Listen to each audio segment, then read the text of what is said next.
J'ai cherché des mots, pas pour accuser,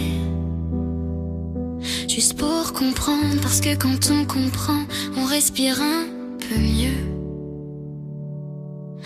Quand quelqu'un dénigre souvent, on appelle ça comment vraiment? Un critiqueur, un râleur permanent, un rabat-joie élégant, déguisé en franc-parlant. Quand quelqu'un juge à chaque détour, toujours un avis, jamais de retour. On appelle ça un juge constant, qui parle fort mais écoute lentement. Je dis juste ce que je pense, phrase lancée comme une évidence. Mes pensées fortes sans bienveillance. Ça s'appelle pas franchise, ça s'appelle violence douce en cadence. Un mot par-ci, un mot par-là, c'est rien, t'exagères, c'est pour toi. Mais mis bout à bout, jour après jour, ça pèse, lourd. On appelle ça du dénigrement, même sans cri, même en souriant. On appelle ça de l'usure lente, une pluie fine mais constante. Et moi je souris, je fais semblant, je range ça derrière les dents. Mais dedans ça cogne, ça s'installe, ça fissure les lances, ça fait mal. Parce que les mots ne s'évaporent pas, ils s'accrochent, ils restent là.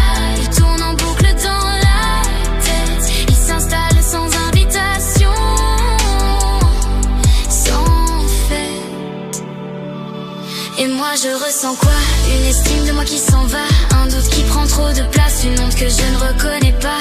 Je me demande si c'est moi le problème, si je suis trop sensible, trop humaine. Alors que non, au fond je sais, ce que je ressens est légitime, vrai. Quand rabaisser devient un réflexe, quand corriger sert à se sentir complexe, quand le pouvoir passe par la parole, on appelle ça contrôle-parole. Ce n'est pas guider ni aider, ce n'est pas aimer ni protéger, c'est dominer sans le dire, c'est prendre de la place en faisant taire l'autre rire. Et moi je me replie, je me réduis, je parle moins, je doute plus. On appelle ça isolement, même entouré intérieurement.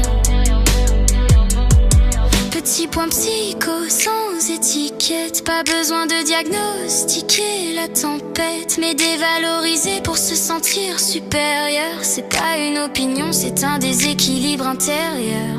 Et la personne en face, elle ressent quoi? Anxiété, fatigue, quelle perte de foi, une motivation qui s'effrite, une identité qui hésite. Et moi je ressens quoi? Une envie de disparaître parfois, puis une autre plus forte encore, celle de reprendre mon corps, ma voix.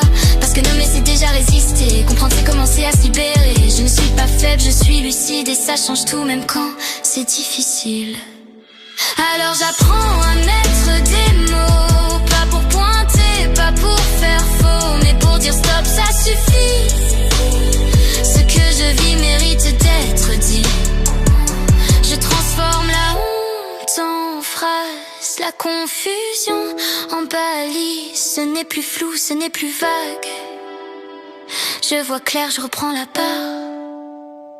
Si tu te reconnais là-dedans, sache-le doucement, calmement. Tu n'es pas seul, tu n'es pas fou. Mettre des mots, c'est déjà tenir debout. Oui, ça porte un nom, et non, ce n'est pas toi le problème.